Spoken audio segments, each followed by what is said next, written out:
जो उत्खनन का क्षेत्र है, संस्कृत कैसे इसमें आपकी सहायक सिद्ध हुई? देखिए, आप जो ना जब भी एक्सकेवेशन करेंगे, एक्सकेवेशन में करेंगे तो आपको तो बहुत सारी चीज़ें मिलेंगी। अच्छा, उसमें एक इम्पॉर्टेंट चीज़ें हैं मूर्तियाँ। मूर्ति कभी शिव का होगा, कभी ब्रह्मा का होगा, कभी विष्णु का होगा। तो आपको इसको आइडेंटिफाई करना है कि ये किन का है, ये ब्रह्मा का है, ये विष्णु का है या शिव का है, जो भी है। तो अगर शिव का है, शिव का तो खैर तो जटा मुकुट होगा, उनका तो खैर बहुत भारी जो ना हेयर है, और उसी तरीके से उनका चर्म वस्त्र होगा। तो ये आइडेंटिफाई करने के लिए आपको कुछ श्लोक ऐसे हैं, जैसे जडी चर्मी शिखंडी च सर्वांग सर्वभावना हरिश्च हरिनाच सर्वभूत हर प्रभु। इट इज अल्टीमेटली ही वही आखिर में सबको खत्म करते हैं। शाश्वतम शिवम अच्युतम। अगर कोई बचता है दुनिया में, दैट इज ओनली शिवा। तो इस तरह की, और यह विष्णु है। विष्णु के लिए विष्णु का कई फॉर्म है आपका।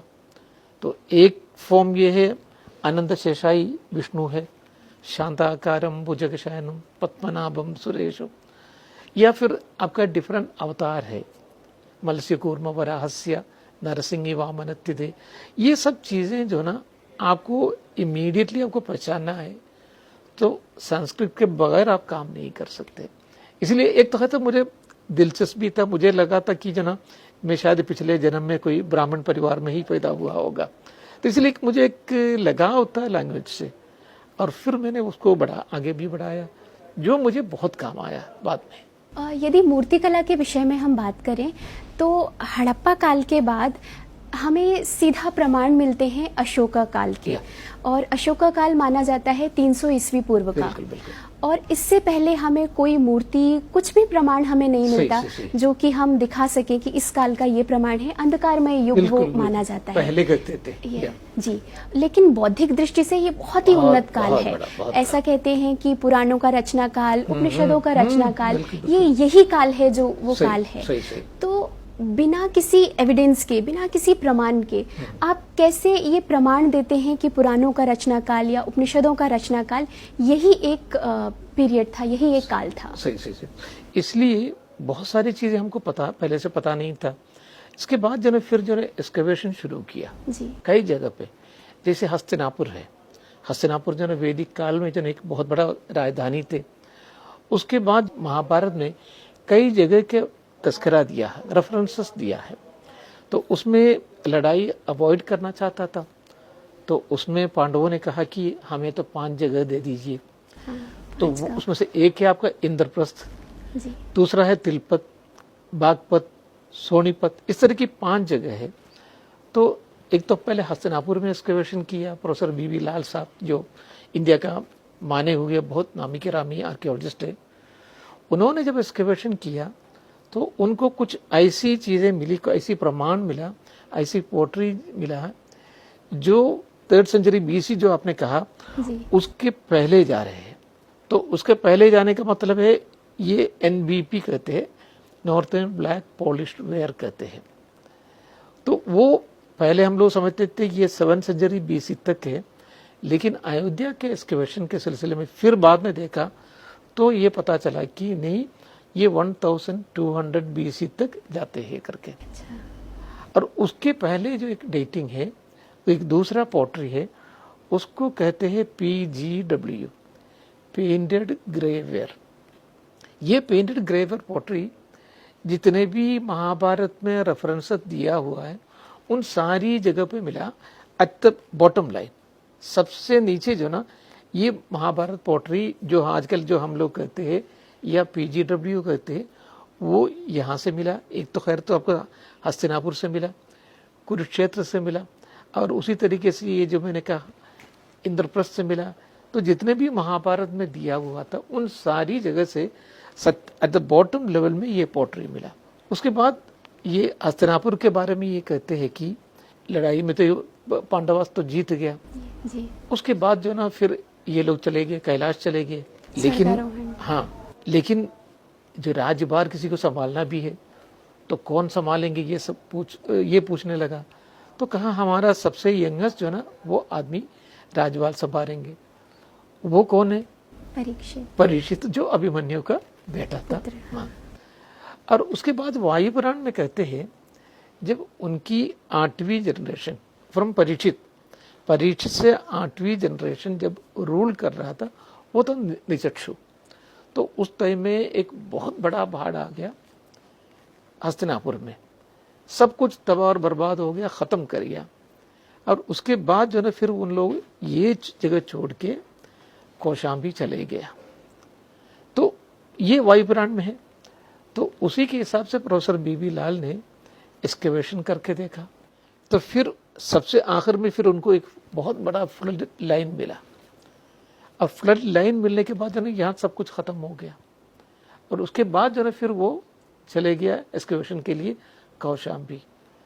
कौशाम्बी में इसका कंटिन्यूएशन मिला। तो इसी बेसिस पे उन्होंने इसको जोड़ा है, जो वायुपुराण में जो कहा था उससे जोड़ा है इस एक्सकेवेशन से। एक तो हस्तिनापुर के एक्सकेवेशन, फिर कौशाम्बी के एक्सकेवेशन। ये जो वायुपुराण का जो आपने पूछा है जी। वो कोटेशन, ये तो बहुत ही इंटरेस्टिंग कोटेशन है। वो कोटेशन ये है, गंगे अपहृदय नगरम नागस्वाहे त्युक्तार निजक्षुर नगरम कौशाम्बेयम सनिवत्सायदे। गंगे अपहृदय, Ganga had stolen the whole city नगरम नगरस्वाहे त्युक्तार निजक्षु देन abandoned, उन्होंने बिल्कुल त्युक्त किया है। नगरम कौशाम्बेयम सनिवत्सायदे, then he went and occupied the land of Kaushambi. So that reference had given a very particular, this one clue to Professor B.B. Lal. So it was on the basis of this one thing he had excavated and he exposed that flood line also. उसके बाद फिर वो कौशाम्बी में जाके वहाँ इसका cultural continuity मिली। तो इसी तरीके से जो ना आपको संस्कृत जो ना बहुत सारी चीज़ें पुराने और जो ना जो वेद बहुत सारी चीज़ें वेद से भी आपको जो इसी तरीके से कोरिलेट कर पाएंगे। तो उसी तरीके से उन्होंने कोरिलेट किया। तो इस तरह भी संस्कृत आपको जो ना बहुत मदद करते हैं। C14 डेटिंग सारे लोगों को पता है, डेंड्रोक्रोनोलॉजी एक दूसरा है, तो थर्मोल्यूमिनेसेंस एक तीसरा डेटिंग है, वो बहुत ही एक्यूरेट डेटिंग थर्मोल्यूमिनेसेंस। तो एक तो खैर तो पुराण का मदद लेते हैं, उसको फिर साइंटिफिक बेसिस पे भी जो ना करते हैं। मंदिर और संस्कृत से हमारी भारतीय संस्कृति किस तरह से उभर के आती है? मंदिर में मैंने बहुत मोर देन, मेरे ख्याल में शायद मोर देन 100 मंदिर जो ना मैंने बिल्कुल एकदम तबाह और बर्बाद हो गए थे, जैसे बटेश्वर में है, खत्म हो गया था पूरा बिकॉज ऑफ एन अर्थक्वेक। उसको पूरे की पूरा अभी तक 80 मंदिर मैंने खड़ा कर दिया है वहाँ सिर्फ बटेश्वर में ही। बाकी इंडिया का कई जगह पे जो है इसी तरीके से मंदिर कई जगह पे, एक तो भोजपुर में एक बहुत बड़ा मंदिर है जिसमें सबसे बड़ा शिवलिंग है जो 27 फीट उसका हाइट है। पिछले 1000 साल से जो ना शिव के ऊपर जो ना पानी पड़ता था, बारिश की पानी, क्योंकि ये बनाया था राजा भोज ने। अच्छा। वो बहुत बड़ा इंजीनियर थे, बहुत बड़ा आदमी था, लेकिन कहीं उनकी कैलकुलेशन में, जो वेद का कैलकुलेशन में कहीं पर भी थोड़ा सा इधर उधर हो गया, और जब आखिरी जो स्टोन रख रहा था सो वो that could not bear the entire weight, वो एकदम शिवलिंग के ऊपर गिरा।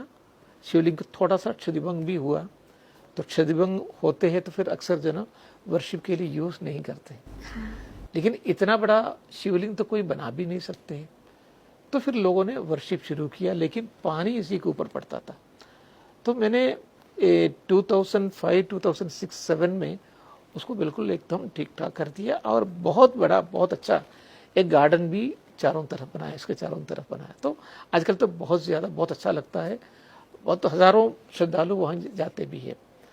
तो इन सब चीज़ें अगर आपको कौन सी पार्ट कहाँ है, मंदिर जो ना बिल्कुल बिखर गया, ख़त्म हो गया, तो आपको जो ना ये पता नहीं लगेगा कौन सी पार्ट कहाँ से है। तो इसके लिए आपको संस्कृत की ज़रूरत फिर पड़ेगा, क्योंकि अगर आप ये मंदिर है उसको नीचे का जो पोर्शन है उसको कहेंगे वेदी बंदा। वेदी बंदा और कुछ भी नहीं है, आपका पैर है। जो कंसेप्ट है मंदिर का वो है इंसान, जो आप है वही है, जो प्रतिष्ठा है वो आत्मा है। तो it is a connection between, दोनों के कनेक्शन है, आत्मा और परमात्मा का कनेक्शन है। तो वेदी बंदा मीन्स जो आपके जो बिल्कुल एकदम पैर। उसके बाद जंगा कहते हैं, वो तो आपके ये पोर्शन, फिर आपको शिखरा कहते हैं, फिर ऊपर का। तो this is the same concept. अब ये एक एक चीज पता करने के लिए वेदी बंधा अगर है तो उसमें 3 पोर्शन रहेगा, एक तो होगा खुरा, कुंभा, कलशा। तो इसी तरीके से एक एक पार्ट अगर आपको जानना है, again you have to go to Sanskrit text. तो उस जमाने में टेक्स्ट थे, मानसारा थे, माया मदद था, और सम्रांगण सूत्रधार एक बहुत बड़ा था, तंत्र समुच्चय था। तो ये सब चीजें आपको पता लगना है, और कहीं पढ़ा हुआ है उसको समझना है, ये कहाँ पड़ेगा। तो इन सब चीज़ों के लिए आपको संस्कृत की फिर ज़रूरत पड़ेगा, और उसी हिसाब से फिर हम लोग जो ना दोबारा रिकंस्ट्रक्ट करते हैं। तो एक एक मंदिर जो ना बिल्कुल खड़े होते जा रहे, खड़े होते जा रहे, खड़े होते जा रहे। ये सब जो ना संस्कृत की मदद की वजह से हुआ, वरना नहीं हो पाता था। जी, वार्तावली में हमारे कार्यक्रम में बात करने के लिए